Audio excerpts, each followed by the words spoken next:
형제들아, 내가 너희를 권하노니 너희가 배운 교훈을 거슬러 분쟁을 일으키거나 거치게 하는 자들을 살피고 그들에게서 떠나라.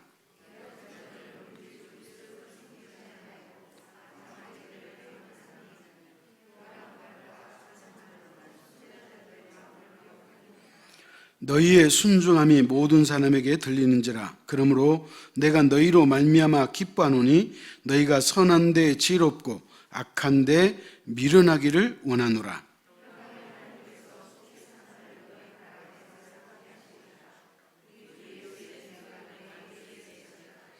나의 동역자 디모데와 나의 친척 누기오와 야손과 소시바드가 너희에게 문안하느니라.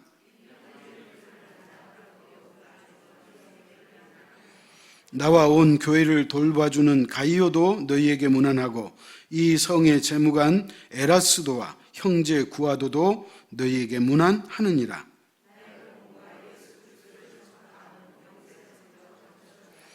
이제는 나타내신 바 되었으며 영원하신 하나님의 명령을 따라 선지자들의 글로 말미암아 모든 민족이 믿어 순종하게 하시려고 알게 하신 바 그 신비의 계시를 따라 된 것이니 이 복음으로 너희를 능히 견고하게 하실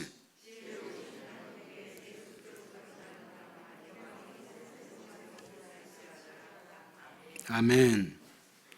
성경 창세기부터 요한계시록까지를 우리가 뭐라고 이야기할 수 있냐면 복음이라고 이야기할 수 있어요. 성경은 복음이에요. 복음이 뭐죠? 기쁜 소식이잖아요. 왜 성경은 우리에게 기쁜 소식이 되느냐? 그 이유는 하나님께서 우리를 구원하시겠다고 하는 소식이기 때문에 그래요. 저와 여러분은 죄인이기 때문에 죽을 수밖에 없잖아요. 우리가 이 땅에 태어날 때 죄를 지어 본 적이 없지만 그럼에도 불구하고 인간은 원죄를 안고 태어나기 때문에 그 사람은 멸망할 운명을 갖고 태어난 거예요. 그런데 하나님께서 그와 같은 저와 여러분을 영원히 구원하시겠다는, 우리에게 영원한 생명을 주시겠다고 말씀하신 그 책이 성경책이요. 그래서 이 성경을 우리는 복음이라 그렇게 이야기하는 거예요. 자, 그런데 창세기부터 요한계시록까지 66권 가운데 가장 뛰어난 복음서가 로마서예요. 로마서. 그래서 스페너라고 하는 신학자는 성경을 하나의 반지라고 말한다면 로마서는 그 반지 한 중앙에 있는 다이아몬드와 같다 그랬어요. 사실 로마서는 하나님께서 우리를 어떻게 구원하실 것인가를 아주 쉽게 그리고 아주 깊이 말씀해 주는 책이거든요. 그래서 이 로마서를 우리가 지난 1년 동안 공부를 했고 이제 오늘 그 마지막이 왔어요. 그렇다면 로마서가 우리에게 말하고자 하는 그 핵심이 뭐냐? 목사인 제가 로마서를 지난 1년 동안 강의하려고 했던 그 의도가 뭐냐? 그것은 바로 구원의 확신을 가지라는 거예요. 우리가 예수를 믿긴 믿어도 어떨 때는 구원받은 것처럼 느껴지고 어떤 때는 나 이래가지고 구원받을 수 있을까? 그렇게 생각할 때가 있다는 거예요. 여러분, 구원이라고 하는 것은 우리의 마음에 의해서 왔다 갔다 하는 게 아니에요. 구원이라고 하는 것은 우리의 기분 따라서 어떨 때는 구원받은 것처럼 느끼고 어떨 때는 구원 못 받을 것 같다 그렇게 생각하는 것이 아니라는 거예요. 다시 말하지만 구원은 하나님이 하시는 일이기에 하나님은 결코 우리를 실패하지 않을 줄 믿으시기 바랍니다. 그러므로 우리가 로마서를 통해서 구원의 확신을 가져야 돼요. 여러분, 목사인 저도 이 지난 1년 동안 로마서를 강의하면서 더 깊은 은혜를 제가 받았어요. 그렇기 때문에 이 로마서를 통해서 어떤 사람은 구원의 확신이 있는 사람도 있을 것이고 어떤 사람은 믿음이 더 견고해질 수도 있고요. 그러나 또 어떤 사람에게 소수일지라도 아직도 여전히 구원의 확신이 없는 사람도 있을 수 있다는 거예요. 그렇다면 아직 구원의 확신이 없는 사람이라면 그래도 다행스럽게 유튜브 우리 재활교회 제 지난 1년 동안에 로마서 설교가 올라와 있기 때문에 여러분이 한 편씩 살펴보면 정말로 여러분 구원의 확신을 얻을 수 있어요. 우리 재활교회 모든 성도는 구원의 확신을 가질 수 있기를 축복합니다. 자, 그렇다면 오늘 이 로마서는 이제 그 대미를 장식하고 있는 거예요.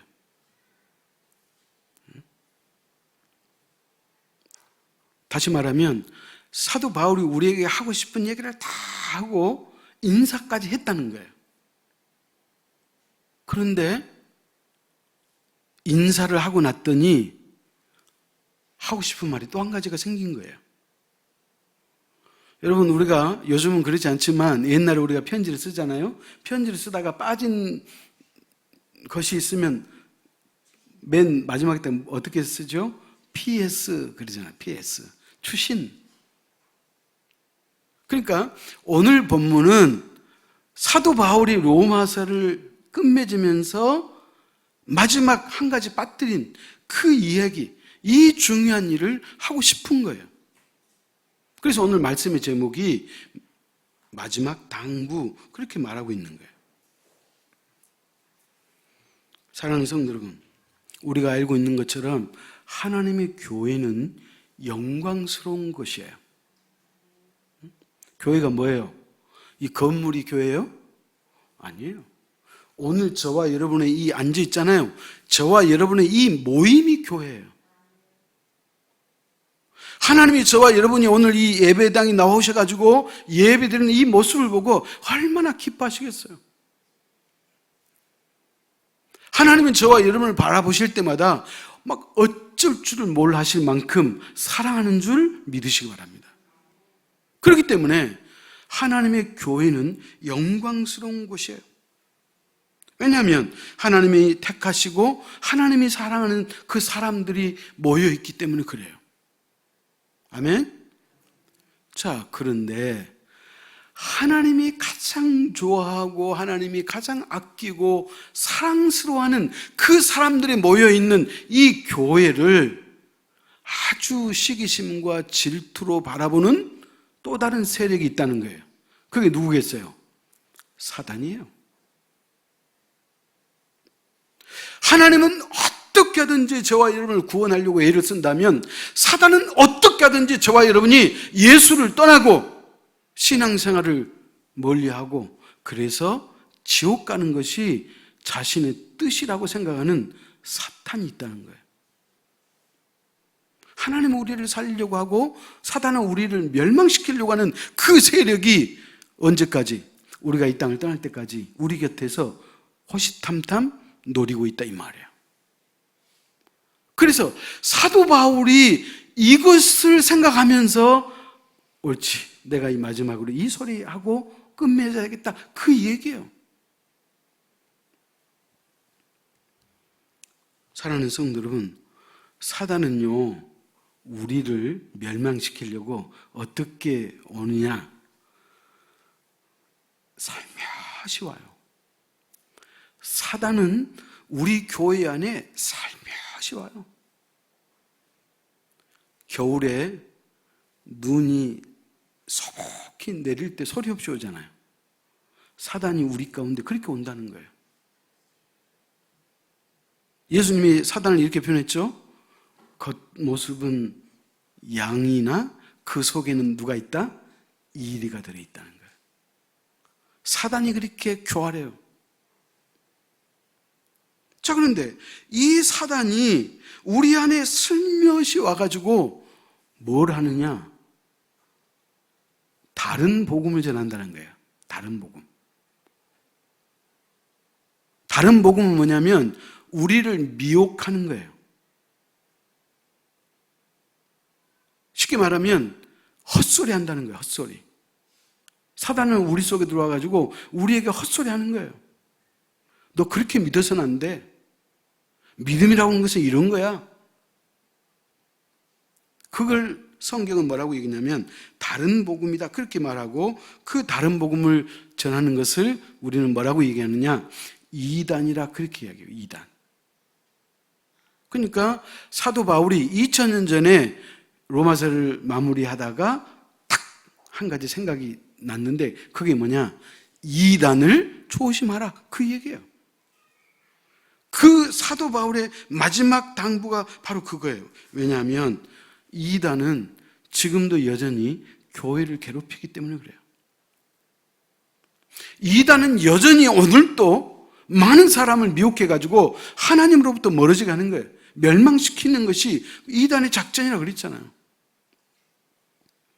여러분, 지난주에 정읍에서 살인사건이 일어난 거 아시죠? 그 살인사건을 일으켰던 사람이 자신의 아내를 죽이고 그 다음에 처남댁을 죽이고 처남은 중상이라 그래요. 이 살인사건이 일어난 거예요.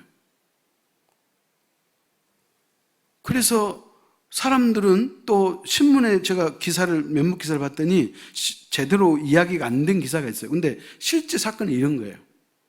왜 이 사람이 자기 아내를 죽이고 처남댁을 죽였느냐? 그 자초지종을 알아봤더니 처남댁이 그러니까 손 아래 처남이에요. 근데 이 처남하고 그 처남댁 두 사람이 먼저 신천지를 다닌 거예요.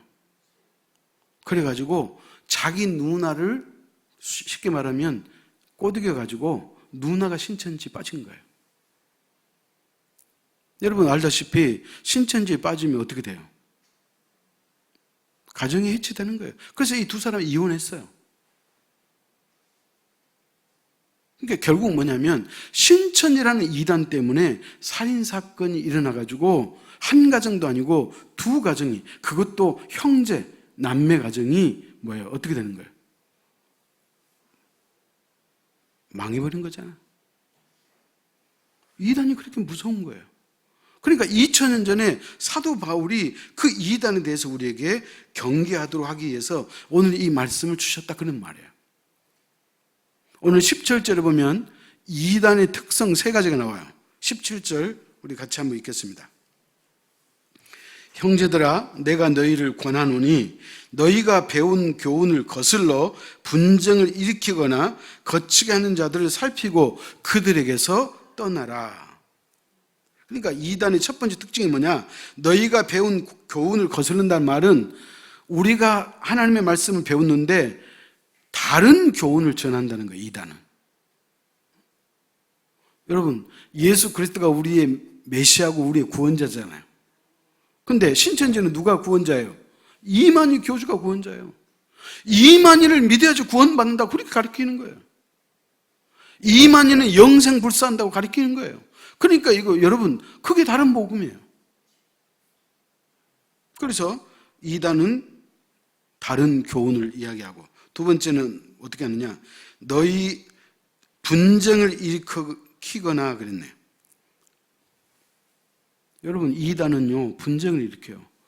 교회 안에서도 분쟁을 일으킬 뿐만 아니라 한 가정을 분쟁을 일으키잖아요. 여러분, 이게 뭐예요? 사단이 이단의 괴수를 통해서 이렇게 조종한다는 거예요. 그래서 분열을 일으키는 거예요. 그 다음에 세 번째는 뭐냐? 거치게 하는 자들을 살피고 그랬죠. 거치게 한다는 말의 의미는 뭐냐면 죄를 짓게 만든다는 거예요. 여러분, 이단은 죄를 짓게 만들어요. 아니, 예수 그리스도가 우리의 구원자인데 이만희가 구원자로 가리키고, 그러니까 이만희가 메시아라고 믿는 사람은 죄를 짓는 거잖아요. 여러분, 통일교는 우리는 예수님의 이름으로 기도합니다 그러는데 통일교는 뭐라고 기도하느냐? 아버지의 이름으로 기도합니다 그렇게 가르쳐요. 그 아버지가 누구냐? 문선명이에요. 문선명이가 예수라는 거예요. 문선명이가 메시아라는 거예요. 그렇기 때문에 여러분, 우리가 이단을 믿는다는 것은 결국 뭐예요? 죄를 짓게 만드는 거예요. 그래서 이런 이단을 만날 때는 어떻게 하라? 살피고 그들에게서 떠나라 그러잖아요.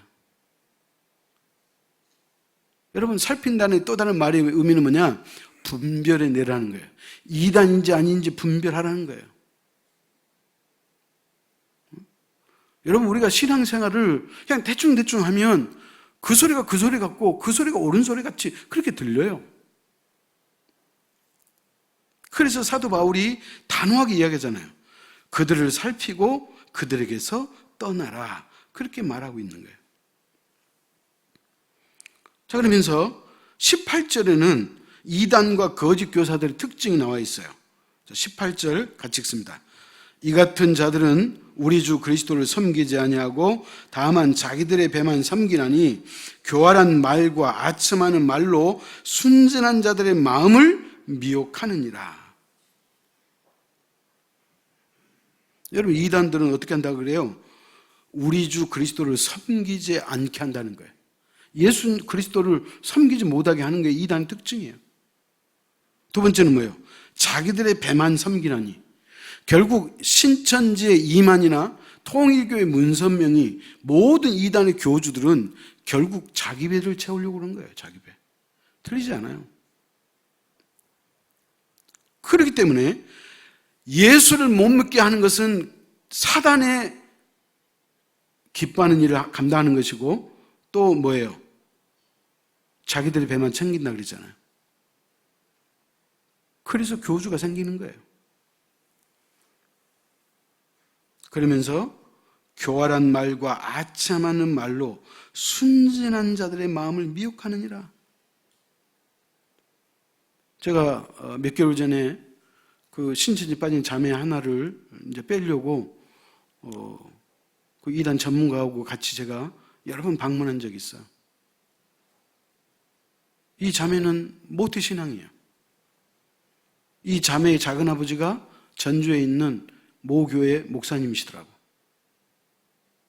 근데 이단에 빠졌어요. 그 언제 빠졌느냐? 광주에 있는 보건대학교를 다녔는데 그 보건대학교를 다니면서 신천지 빠진 거예요. 그래가지고 학교 다니는 내내 공부를 못했어요. 내가 얼마 전에, 며칠 전에 그 자매 어머니하고 통화했어요. 지금 어떤 상태에 있느냐? 통화를 했는데, 그러면서 내가 물었죠. 그 자매님이 전공이 뭐였어요? 그랬더니 안경 광학관과 그거였대요. 그래서 혹시 자격증 취득했어요? 그랬더니 못했다고 그래요. 여러분, 신천지 빠지면 공부 못해요. 그러니까 순진한 그 아이들을 교활한 말로, 아첨하는 말로 그들에게 환심을 사가지고, 그래서 신천지 이 교리를 주입시켜가지고 그 한 자매 영혼이 지금 그렇게 불안한 상태에 있는 거예요. 그렇기 때문에 2000년 전에 사도 바울이 그 이단의 그 소위 말하면 폐해와 오늘 우리가 겪고 있는 이 어려움이 똑같다는 거예요. 제가 말했죠. 이단의 교주들은 세 가지 것 때문에 교주 해먹어요. 첫째는 뭐냐? 정치 권력이에요. 교주 밑에 모든 사람이 자신 밑에서 엎드리잖아요. 죽으라면 죽으라는 신용까지 하잖아요. 이 정치 권력의 맛이, 아니, 종교 권력의 맛이 얼마나 큽니까? 두 번째, 돈이에요, 돈. 모든 이단들의 헌금은 다 자기들 배로 가는 거예요. 그래서 돈 권력 맛이 있어요. 돈 때문에 그래요. 세 번째는 뭐냐? 여자예요. 모든 이단의 교주는 여자 문제하고 관련이 있어요. 그런데 오늘 성경에 그 얘기하잖아요. 그들은 뭐예요? 자신들의 배를 채운다는 거예요. 30년 전 얘기인데 1992년 10월 28일 날 예수님이 재림한다고 떠들었던 다미선교회라고 하는 단체가 있었어요. 이 단체의 교주가 이장님 목사인데 이 사람 처음에 이 사람은 건전한 교단의 목사였어요. 근데 이 사람이 교주가 돼버린 거예요. 왜? 예수님이 1992년 10월 28일 오신다는 거예요. 그래가지고 거기에 빠진 사람이 전국에 얼마나 많은지 몰라요. 제가 그 당시 서울 그 방배동에 본동교회라고 거기에 교육전사라고 있었는데 그때 한 가족이 거기 빠졌어요. 그래가지고 거기 갔다 와가지고 교인들한테 거기 가자고 막 꼬드기고 그랬던 친구들이에요. 근데 부모님 둘이 다 빠졌죠. 그 다음에 그 형제하고 자매가 있었는데 그 중고등부 때 이야기예요. 걔들 빠졌어요. 여러분 1992년 10월 28일 날 주님이 오셨게요? 안 오셨게요? 안 오셨잖아요. 여러분 그때요 서울중앙방송 MBC에서 그 이장님 다미산교회 예배신앙을 생중계했어요. 그래서 10월 28일 날 0시가 됐는데 예수님 재림이 안 해요. 재림 안 하는 거예요. 그러니까 이제 이장님 목사는 사기죄로 잡혀갔죠. 그리고 구속됐어요. 이 사람의 통장이 천문학적인 돈이 들어있어요. 왜? 예수님 재림하면 돈이 뭔 필요 있어요. 그러니까 직장 다니는 사람은 직장 그만두고 학교 다니는 친구들은 학교 그만두고 주부들은 가출하고 이런 일들이 있었다는 거예요. 여러분 이 피해가 얼마나 큽니까? 지금 마치 신천지가 이렇게 많은 교회, 많은 성도를 유혹한 것처럼 1990년대에는 그 다미산교회가 그 짓을 했어요. 여러분 오늘 6월 26일 오늘 신천지가 지난번에 코로나 때문에 이제 정부에서 예배당 폐쇄했잖아요. 그래서 그들은 지금까지 한 번도 대면 예배를 못 드렸어요. 근데 오늘 해제됐어요. 오늘부터 대면 예배 드린다 그래요. 여러분 윤석열 정부가 들어서서 신천지가 아주 활기치고 있어요. 그러면 이와 같은 이단에 빠지지 않으려면 어떻게 해야 되느냐? 세 가지를 잘해야 돼요. 세 가지. 이단에 빠지지 않으려면 어떻게 해야 되느냐? 첫째, 아무 교훈이나 아무 사람을 따라가면 안 돼요. 누군가 성경을 잘 가르친다는 이야기나 아니면 뭐 교회 전도사님이라 그래가지고 성경 공부하자고 그렇게 이야기하면 따라가면 안 된다는 거예요. 여러분 교회 밖에서 성경 공부하려고 하는 모든 것은 다 위험성이 있어요. 절대 따라가면 안 돼. 성경 공부를 따라가도 안 되고 사람 따라가서도 안 된다는 거예요. 두 번째는 교회 밖에서 성경 공부하면은 안 된다는 거예요. 여러분 신천지 요즘은 그렇잖아요. 신천지는 요즘은 대놓고 이제 하는데 전에는 신천지가요 성경 공부하면서 그 집안의 모든 커튼까지 다 쳐놓고 성경 공부했어요. 철저하게 비밀로 했어요. 지금은 그렇지 않아요. 세 번째는 뭐냐? 조금이라도 의심스러우면 담임 목사에게 이야기해야 돼요. 우리가 유튜브에서도 여러 신앙적인 이야기가 많이 나오는데 여러분 그것도 내가 들어보니 은혜스럽다고 해서 올리면 안 돼요. 지금 이 설교자가 누군지 이 영상이 출처가 어딘지를 정확히 알고 봐야 돼요. 여러분 목사님 저도 마찬가지예요. 유튜브에서 어떤 강의나 이렇게 설교를 들을 때는 먼저 이 강의자에 대해서 알아보고 그 다음에 이 영상의 출처가 어딘지를 알아보고 나서 들어요. 만약에 목사의 이름이 나왔는데 그 목사를 아무리 찾아도 찾을 길이 없어 그러면 들을 생각하면 안 돼요. 이렇게 분명할 때 이게 분별력 있는 사람이에요. 여러분 사도 바울이 이단에 대해서 얼마나 단호했는가 찾아가십시다. 갈라디아서 1장 8절 9절이에요.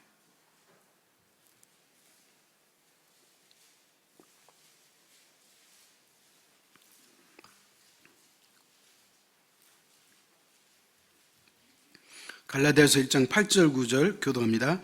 그러나 우리나 혹은 하늘로부터 온 천사라도 우리가 너희에게 전한 복음 외에 다른 복음을 전하면 저주를 받을지어다.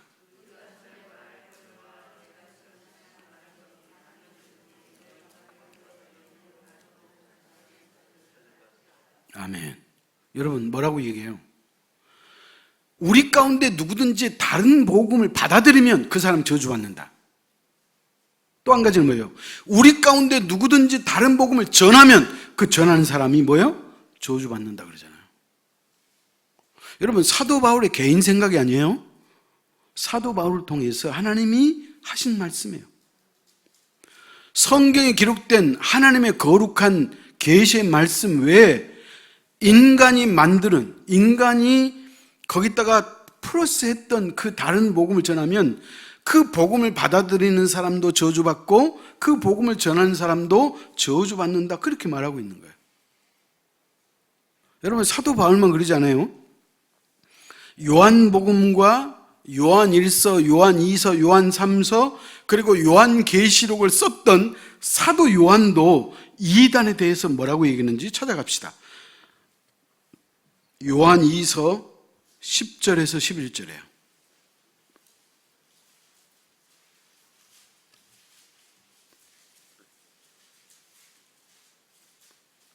요한 2서 10절에서 11절 교독합시다. 누구든지 교훈을 가지지 않고 너희에게 나아가거든 그를 집에 들이지도 말고 인사도 하지 말라.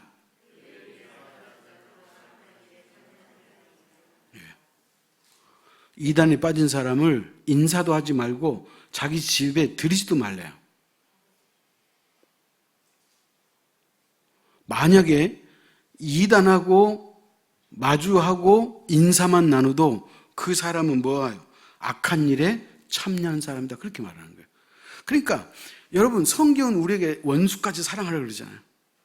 그럼에도 불구하고 이 이단이 얼마나 나쁜지 성경은 인사하지 말라는 거예요. 집에 들이지도 말라는 거예요. 여러분, 여호와 증인은 둘씩 짝지어서 다니잖아요. 그죠? 그래서 여호와 증인이 아파트 이렇게 벨 눌러요. 그럼 화면에 딱 보면 두 사람이 딱 서 있는 거 보이잖아요. 요즘에는 그들이 얼굴 안 보이게 하려고 이렇게 옆으로 돌려가지고 손만 넣어서 벨 눌러요. 자기들 모습 안 보이게 하는 사람이 있어요. 여러분, 목사가 그들하고 이야기하면 제가 못 해보겠어요? 그러나 저는 그들하고 말 섞이지 않으려고 그냥 집에 아무도 없는 것처럼 그냥 조용히 있어요. 그들이 갈 때까지. 이단은 이야기도 하지 말아요.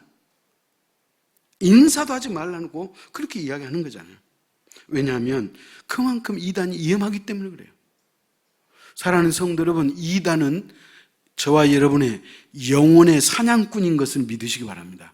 여러분, 이단에 걸리면 우리의 영혼이 올무에 걸린 거예요.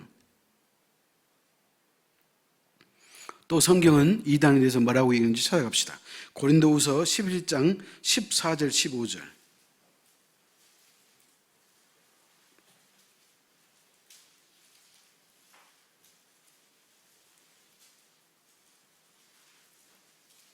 고린도후서 11장 14절 15절 교독합시다. 이것은 이상한 일이 아니니라 사단도 자기를 광명의 천사로 가장하나니.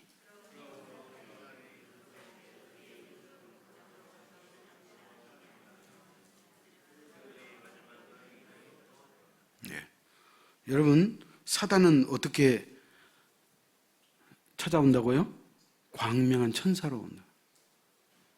여러분, 신천지든 여호와 증인이든지 구원파든지 모든 이단은요, 사람을 포섭하려고 그들이 계획을 세우고 작전을 세우고 우연을 가정하고 그들이 각본을 쓰고 그래가지고 아주 친절하게 다가오는 거예요. 친절하게. 신천지에 빠진 대다수의 사람들은 그들의 친절에 녹아나는 거예요. 그러니까 사람들이 거기 빠지는 거예요. 근데 오늘 성경에 뭐라 그래요? 그들은 광명한 천사로 온다 그러잖아요. 사단도 자기를 광명한 천사로 가장하나니, 마치 자기들이 의의 일꾼인 것처럼 가정하는데 그들은 그 결말이 멸망이다, 그렇게 말하고 있잖아요. 그렇기 때문에 여러분, 가면 갈수록 이단은 더 극성이야. 왜 그런지 아시죠? 여러분, 사단이 지금 소위 말하면 발광하고 사단이 어떻게든지 사람들을 미혹하려고 하는데, 예수 그리스도가 재림할 때가 가까우면 자기들의 때가 얼마 남지 않음을 알고 더 기승을 부린다는 거예요. 그러니까 사단은 가면 갈수록 더 기승을 부리는 거예요. 여러분, 신천지는 지금까지 이제 자신들의 어떤 작전들이 다 공개가 됐잖아요. 그러면 이 사람들은 교활하기 때문에 더 사람들을 어떻게 하면 유혹하고 더 사람들을 끄집어낼까 생각하고 그들이 새로운 수법을 쓰고 새로운 작전을 쓰는 거예요. 그렇기 때문에 오늘 저와 여러분의 신앙이 건강하지 않으면, 다시 말하면 분별해낼 수 있는 능력이 없으면 우리는 넘어간다는 거예요. 그렇기 때문에 우리가 말씀을 잘 배우는 게 중요한 거예요. 여러분, 장록의 아버지 칼빈이라는 사람이 이런 얘기했어요. 이분도 이단에 대해서 어떻게 언급했냐면, 사단은 선하고 가치 있는 듯한 세련된 언어로 교활한 수단과 감동으로 성도들을 유혹한다는 거예요. 사단이 아주 젠틀하게 멋있게 세련된 언어로 아주 교활하게 수단과 방법을 가리지 않고 사람들의 영혼을 사냥한다, 그렇게 말하는 거예요. 여러분,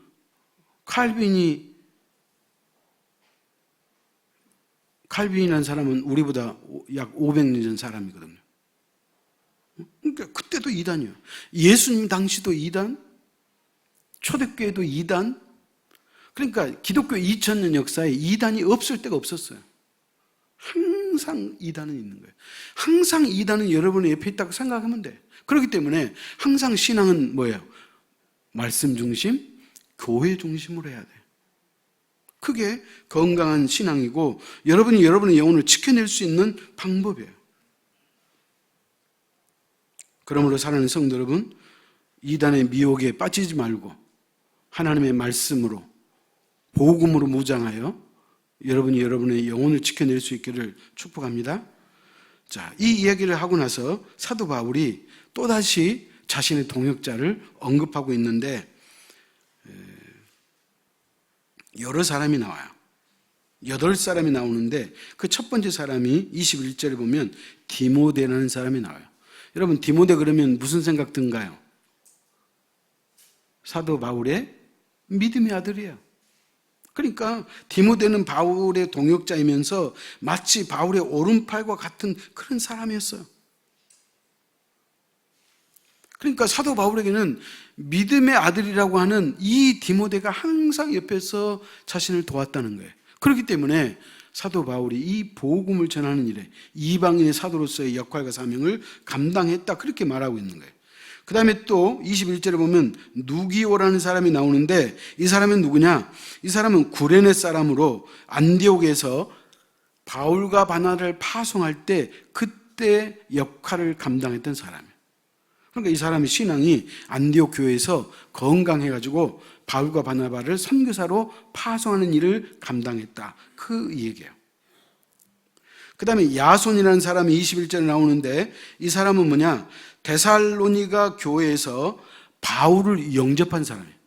다시 말하면 바울이 데살로니가를 그 지역을 갔을 때 야손이라는 사람이 사도 바울을 영접했는데 그 영접한 것 때문에 아주 곤욕을 치렀던 사람이 누구냐? 야손이라고 그래요. 그러니까 주의 종인 사도 바울을 영접했다가 그것 때문에 고난을 당했다는 거예요. 이 사람을 사도 바울이 잊을 수가 없죠. 또 네 번째, 소시바다라는 사람이 있는데 이 사람은 베레아 사람인데 사도 바울이 구제헌금을 걷어가지고 예루살렘 교회에 전달해 주죠. 그때 동역했던 사람이 소시바다라는 사람이다, 그런 얘기예요.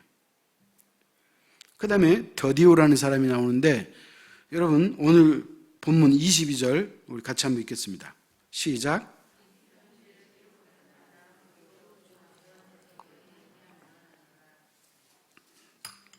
더디오가 누구냐면 바울이 로마서를 집필할 때 바울이 말로 구술하고 그 옆에서 바울의 이야기를 받아 쓴 사람이 더디오라는 거예요. 그래서 이 사람은 대필자라 그래요. 그럼 왜 그랬느냐? 지난번도 말씀드렸듯이 사도 바울은 안질이 있었어요. 평생 눈이 안 좋았어. 그래서 학자들은 생각할 때 다메섹 도상에서 예수 그리스도의 그 빛을 봤잖아요. 그래서 3일 동안 그가 눈이 어두웠다 그러잖아요. 아마 그 여파가 있지 않았는가 그렇게도 해석하지만 어찌됐든 평생 눈이 불편했던 사람이 사도 바울이에요. 그러니까 이 편지를 자신이 못 쓰고 더디오가 대필했던 거예요. 또 한 가지는 뭐냐, 그 당시 편지지 종이가 없잖아요. 그래서 파피루스에다 쓰거든요. 근데 파피루스를 구하기도 어렵고 이 분량이 엄청나거든. 그렇기 때문에 사도 바울이 로마서를 기록할 때 아주 글씨체가 좋고 그 다음에 이 파피루스에다가 아주 정교하게 실수 없이 쓸 수 있는 사람이 필요했다는 거예요. 그 사람이 누구예요? 더디오라. 그렇게 말하는 거예요. 그 다음에 23절로 넘어가면 가이오라는 사람이 나오는데 이 사람도 역시 마찬가지예요. 손님 대접을 잘하는 사람이에요. 여러분, 아브라함이 부지 중에 천사를 대접했단 말 나오죠. 바로 이 가이오가 그랬다는 거예요. 특별히 가이오는 낯선 사람에게 손님 대접을 잘했다 그래요. 그러니까 하나님께서 이 사람을 성경에 이름 기록해 놓으신 거예요. 그 다음에 7번째 23절에 나오는데 에라스도라는 사람인데 이 에라스도는 누구냐면 고린도 지역의 재무관이었다 그래요. 그러니까 고린도 지방의 재정을 책임졌던 사람, 그 사람이 에라스도였는데 실제로 고린도 지역에서 비문이 발견했는데 에라스도라고 하는 이 재무관이 있었다는 비석이 발견됐어요. 그러니까 실제 인물이에요. 그러니까 이 사람은 증명된 사람이에요. 근데 그 당시 고린도 지역에서 이렇게 높은 고위직을 갖고 있는 사람이 예수 믿는 것이 상당히 어려웠다 그래요. 왜 그러냐면 그 당시 예수는 누가 믿느냐? 천한 사람들이 믿는 걸로 인식됐다고 그래요. 그러니까 하층민 사람들이 믿는 신앙이 기독교였다는 거예요. 근데 이 에라스도라는 고문관이, 재무관이 예수를 믿는 게 상당히 어려운데 그럼에도 불구하고 이 사람이 예수 그리스도를 믿었다. 그 기록이 남겨져 있는 거예요. 마지막 23절에 8번째 구아도라는 사람이 있는데 이 사람은 바울과 같이 형제라고 말할 수 있는 사람이었다. 그렇게 말하고 있어요. 그러니까 이런 사람들이 사도 바울과 함께 주의를 감당했다는 거예요.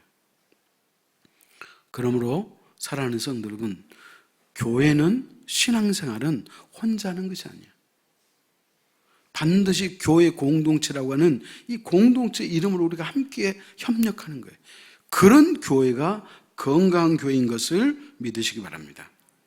그러면서 사도 바울은 이 로마서를 마무리하면서 마지막 27절 같이 읽습니다. 시작. 지혜로우신 하나님께 예수 그리스도로 말미암아 영광이 세세 무궁하도록 있을지어다. 무슨 말이에요? 결국은 뭐냐? 저와 여러분의 인생의 결국은 뭐냐? 하나님께 영광이에요. 여러분이 이 땅에 인생을 다 살아놓고 나서 여러분의 인생이 결국 하나님께 영광된 삶이었느냐, 그렇지 않는 삶이었느냐로 나눌 수 있다는 거예요. 여러분, 그래서 장로의 아버지 칼빈이 솔리데오 글로리아 그랬거든요. 오직 하나님께 영광. 저와 여러분이 하나님께 영광을 올려드리는 삶 되기를 축복합니다. 자, 그러면서 이제 우리가 로마서를 덮습니다. 그러나 여러분은 로마서를 덮지 마십시오. 로마서를 통해서 하나님의 말씀을, 하나님의 마음을, 하나님의 뜻을 더 깊이 이해해서 로마서 말씀이 여러분의 신앙을 견고하게 할 수 있기를 축원합니다. 기도하겠습니다. 하나님 아버지, 성경 중에 성경이요, 복음의 정수라고 말할 수 있는 로마서를 지난 1년 동안 공부하게 하시니 하나님 감사합니다. 우리의 구원은 하나님의 선물이기에 우리의 노력으로 받는 게 아니고 하나님의 은혜로 선물로 받은 것임을 우리가 깨닫습니다.